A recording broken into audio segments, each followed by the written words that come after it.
ये भाषणबाजी बंद करें जयशंकर जी। 370 हटने के बाद आतंकवादी गतिविधियां नहीं रुकी। जहां तक सवाल है पाक ऑक्युपाइड कश्मीर का, उस पर कांग्रेस ने हमेशा कहा है वो भारत का कण कण वहां का भारत का अविभाज्य हिस्सा है। ये भाषणबाजी बंद करें जयशंकर जी। 370 हटने के बाद आतंकवादी गतिविधियां नहीं रुकी, बल्कि उनमें बढ़ोतरी हुई। जहां तक सवाल है पाक ऑक्युपाइड कश्मीर का, उस पर कांग्रेस ने हमेशा कहा है वो भारत का कण कण वहां का भारत का अविभाज्य हिस्सा है। 11 साल से सरकार बना रखी, बिन बुलाए बिरयानी खाने तो पहुंच गए थे मोदी जी, उस पर कार्रवाई क्यों नहीं करते? कौन रोक रहा है? मैं बहुत ही स्पष्ट रूप से कहना चाहता हूं कि भारत सरकार की विदेश नीति आज ऐसी है कि हम बिल्कुल अलग थलग पड़ गए हैं। हम जिन मुद्दों पर जोर देना चाहिए नहीं दे पा रहे हैं।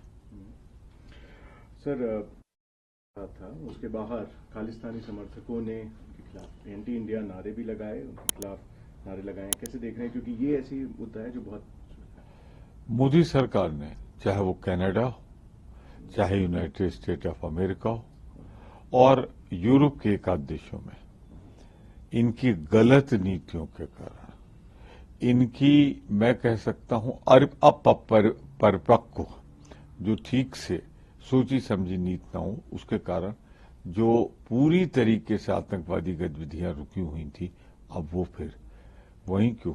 उत्तर प्रदेश में एक आतंकवादी पकड़ा गया आज। तो अगर जोड़ कर देखें तो मोदी सरकार ने इस देश को जो आतंकवाद मृत प्राय हो गया था उसको हवा दी है, बढ़ा है इनके कार्यकाल में।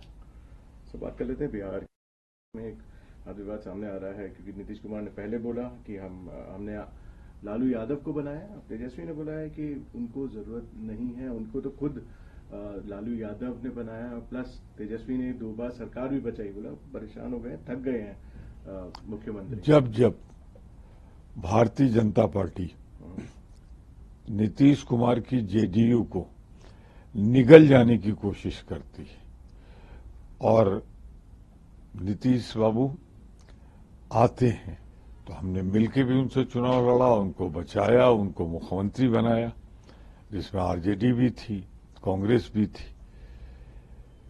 इसी तरह जब उन्हें लगा कि उनके अंदर दल विभाजन करा के जेडीयू उनको कमजोर करना चाहती, तब भी हमने समर्थन देके उनको बनाया। अब क्या सोचकर वो वहां पर हैं, उन्हें महाराष्ट्र से सबक सीखना चाहिए। जो कुछ हुआ शिवसेना को तोड़ने के बाद, इन सारी चीजों से उनको सबक सीखना चाहिए। मुझे सिर्फ इतना कहना। 3 लैंग्वेज पॉलिसी की बात कर लेते।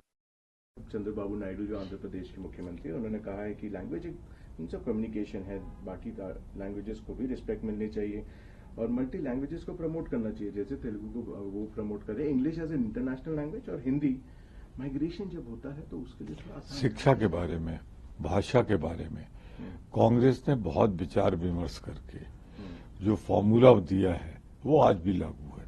अब उसमें कोई परिवर्तन की बात कभी संसद में या सदन में आएगी तो हम उस पर जो दृढ़ मत है हमारा, हम रखेंगे।